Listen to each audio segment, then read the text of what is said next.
नमस्कार मैत्रिणींनो, श्री स्वामी समर्थ. अधिक महिन्याच्या शेवटी दीपदान आणि तांबूलदान कसे करावे याविषयी आपण आज संपूर्ण माहिती बघणार आहोत आणि अधिक महिन्याचे महत्त्वसुद्धा बघणार आहोत.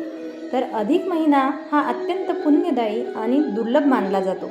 या महिन्यात केलेले दीपदान आणि तांबूलदान अनेक पटींनी पुण्य देणारे मानले जाते. पण तुम्हाला माहिती आहे का, अधिक महिना संपण्याआधी हे दान योग्य पद्धतीने कसे करावे? तर आजच्या व्हिडिओमध्ये आपण जाणून घेणार आहोत दीपदान आणि तांबूलदान करण्याची संपूर्ण विधी, महत्त्व आणि फायदे. तर अधिक महिन्याचे महत्त्व काय आहे? तर अधिक महिना, ज्याला पुरुषोत्तम मास असेही म्हणतात, हा भगवान विष्णूंना समर्पित आहे. या महिन्यात केलेले जप, व्रत, दान हे अनेक पटीने फलदायी मानले जाते.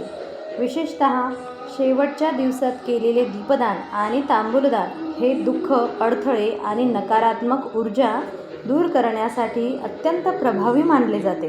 तर दीपदान कसे करावे? दीपदान करण्यासाठी तुम्हाला लागते एक तुपाचा दिवा, कापसाची वात आणि शुद्ध तूप.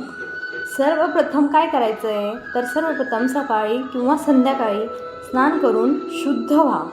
घरातील देवघर किंवा मंदिरात दिवा लावा.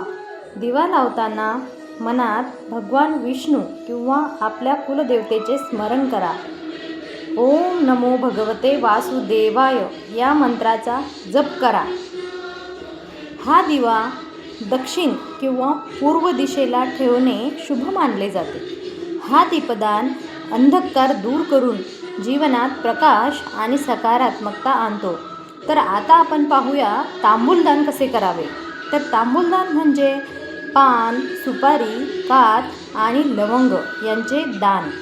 त्यासाठी काय करायचं आहे? तर स्वच्छ पान घ्यायचं आहे, त्यात सुपारी, काथ, लवंग आणि थोडी दक्षिणा ठेवायची आहे. तर हे देवाला अर्पण करा किंवा गरजू व्यक्तीला दान करा.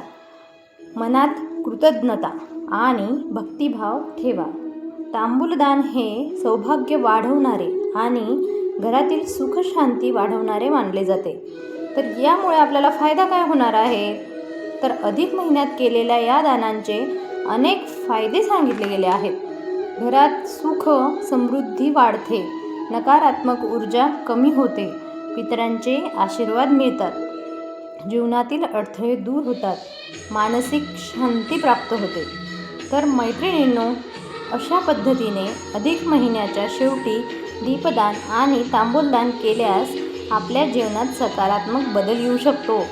जर तुम्हाला ही माहिती आवडली असेल तर व्हिडिओला लाईक करा, चॅनलला सबस्क्राईब करा आणि अशाच धार्मिक माहितीसाठी आमच्यासोबत जोडा.